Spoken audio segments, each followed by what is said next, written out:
Y'all ready for this silliness today?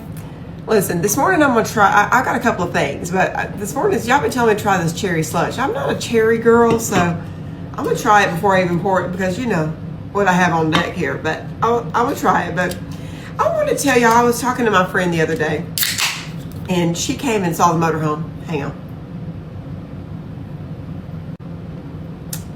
that's not bad. I think I can do that. Oh, it's pink. I like the color. I didn't know they were colored for some reason. I thought they were all just, who cares? But anyway, so we were talking the other day, and she came to see the motorhome, and she was talking about the blessings of the Lord on our life and our family and me. And you know, it's hard for me to understand. It's hard for me to feel like I'm being blessed because I'm so imperfect in so many ways, and I've got so many things that you know that y'all don't even know about, that I don't share, that someday I will, but that makes me feel like I'm not worthy. But and I'm not. None of us are. But I have to accept the blessings of the Lord and believe that. And she was saying that to me. You've got to believe that, you know, that He doesn't bless you unless you deserve it, I guess, you know. And so anyway, she was saying, you just don't understand how many, and so many of y'all said that to me, you don't know what you've done for me, you don't know how you've touched my life. And I don't understand that, y'all. I mean, I get on here and cook a silly meal and cook it wrong and talk about Alani and tell y'all silly stories and tell y'all the stories of my life. And I can understand, I guess, how when you hear, you know, maybe the stories of my life, of the children's home and my mother and my dad and growing up, and I can appreciate the idea that possibly if you lived a life like that, you might feel, let me try this, y'all. Very good, very good. Anyway, you might feel less alone when you know that there's someone else out there that lived that life also, or had those experiences also. So I can appreciate and understand that.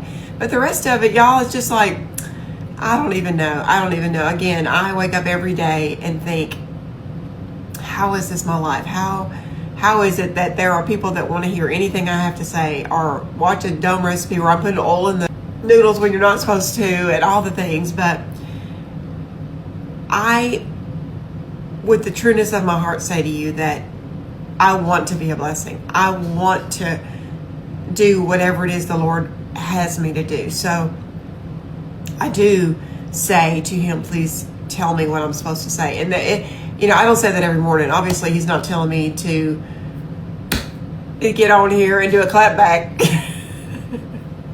But in whatever way I might be touching a life, please let it be anointed by Him. And so this morning I was looking at this little devotion that I had said that I would do, and I did not say I would do it every day, and thank goodness I did, because y'all know that I say I'm going to do something that I don't.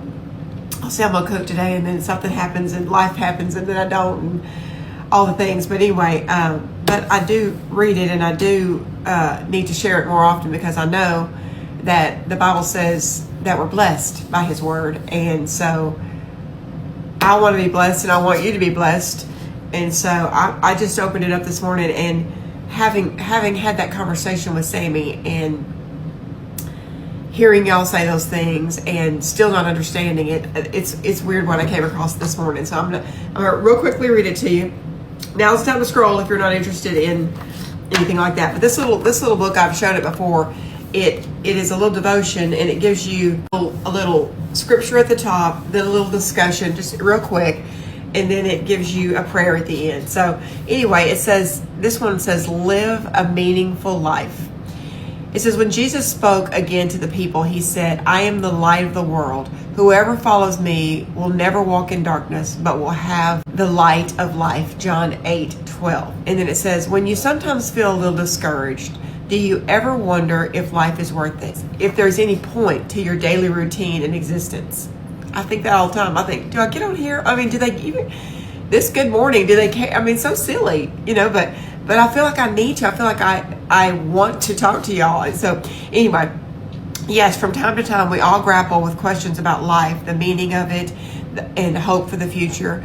Now, Jesus tells us that his children have no reason to feel like this because he declares that those who follow him will live a meaningful life, and they will also have light so that they can see what they need to do to please God. Jesus makes it very clear that people who have a personal relationship with him and strive to do his will surely receive his light, the light that gives their life's meaning. And it says, when you build your life on a rock, seek his will and do it, and strive to glorify him with your life, then your life will be filled with meaning and happiness. And it says, let your light shine through me today, Heavenly Father. I do want to follow it. Amen. That's just quick, but it just does say that. And I used to say this, and I'm not putting down anybody that goes, how they used to do door to door and, try to spread the gospel by going door to door. And I didn't like that. I didn't like to be sitting down for dinner and have somebody knock on my door. And I used to say, I don't think it takes, and I'm not, if you do that, I'm not, that everybody has their own way of spreading the word and their belief in how they do that. And that is fine. That is fine. But for me, I didn't like it, and I would never do it because I feel like the Bible says be a light. I want to be something that people are drawn to, not because I'm taking the Bible and hitting you over the head with it or trying to scare you up with hell or for any other reason.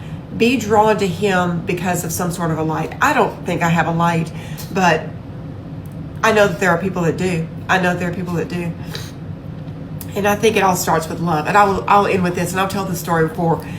This is about a lady that was not a Christian, and that's the sad thing about it. That's the saddest part about the story of her, because she was a little seamstress here in our town, and she did a little dress for me. I was going to an event, and she did a dress for me, and when I met her, she just glowed. She was the sweetest, kindest. She was from England, the most wonderful human. I could tell just from the minute I touched her hand and I felt something. And I went to her several times, and I found out that she was an atheist. She didn't even believe in God. She just didn't. But we talked about it one time, and we talked about how kind she was and how she exuded such love and kindness, even though she wasn't a Christian. And we know that God is love. And she said, I'll tell you, Cherie, she said, when I meet somebody, I start at love. I love them immediately. I start at love. And they can lose that. They can lose that love because they hurt me or they did me wrong or that whatever. But I start, the starting line for her was love.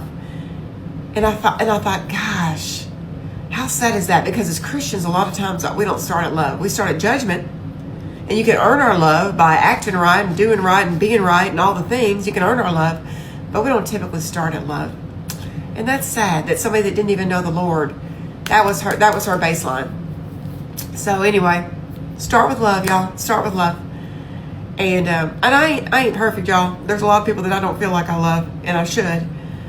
So I work on that. Anyway, I hope you have a great day. I love y'all.